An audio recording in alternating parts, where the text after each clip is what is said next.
భారత communist party ప్రధాన కార్యదర్శిగా తిప్పిరి తిరుపతి అలియాస్ దేవ్జీ నియమితులైనట్లు తెలుస్తోంది. ఈ విషయాన్ని మావోయిస్టు పార్టీ అధికారికంగా ప్రకటించినప్పటికీ పోలీస్ నిఘా వర్గాలు అవుననే అంటున్నాయి. సిపిఐ పార్టీ ప్రధాన కార్యదర్శిగా పనిచేసిన నంబాల కేశవరావు అలియాస్ బసవరాజు ఈ ఏడాది మే 21న ఛత్తీస్గఢ్లోని నారాయణపూర్ అడవుల్లో జరిగిన ఎన్కౌంటర్లో మరణించారు. నక్సలైట్ ఉద్యమం చరిత్రలో పార్టీ ప్రధాన కార్యదర్శి ఎన్కౌంటర్లో ప్రాణాలు కోల్పోవడం ఇదే ప్రథమ.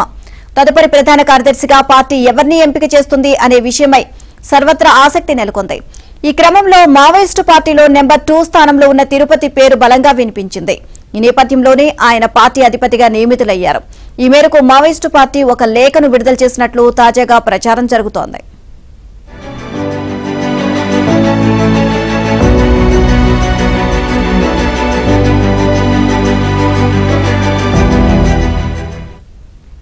తిరుపతి ప్రస్తుతం సెంట్రల్ మిలిటరీ కమిషనర్ చీఫ్ గా పోలిట్ బ్యూరో సభ్యుడిగా ఉన్నారు.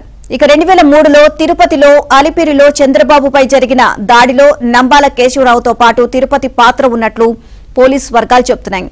2010లో దంతెవాడ సమీపంలో 74 మంది సెంట్రల్ రిజర్వ్ జవాన్లను పొట్టని పెట్టుకున్న నక్సల్స్ దాడికి తిరుపతి సారథ్యం వహించినట్లు ఆ వర్గాలు పేర్కొంటున్నాయి. తిరుపతిపై ఎన్ఐఏ కోర్టు రివార్డు ప్రకటించినట్లు సమాచారం.